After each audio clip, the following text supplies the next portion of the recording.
Governor, welcome to the program. I guess Thanks, I got to ask you for reaction to the Steve Wynn comments there. Two questions on that. Do you agree with him, first of all, about his views of the president and his economic policy? Well, I agree that this president over the last couple of years has really not focused on the central issue facing America, which is creating a system where the free enterprise system can grow and expand, and that we can be more competitive in the global economy.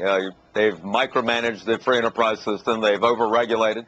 They've overtaxed, and wonder why we're not growing. I mean, we've done just the opposite in Virginia. We focused on economic development and job creation. We're now the third lowest state in unemployment east of the Mississippi, and that's why jobs are coming back, income's coming back, and why we have a surplus. Do you think that his views, Steve Wynn's views, are fairly widespread in the executive suites in America?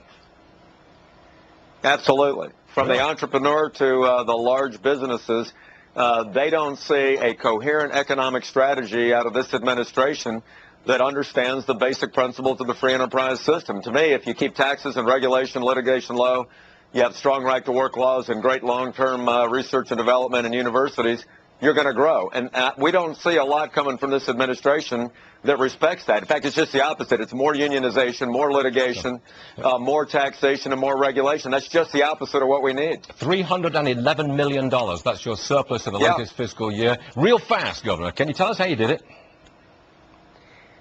Well, yeah, because we invested in things that will create jobs, and the jobs are back, so sales tax and income tax revenues are up. It's pretty simple. We didn't raise taxes, focused on economic development, long-term investments in transportation and higher education, and now it's starting to pay dividends. You've got two advantages, though, haven't you?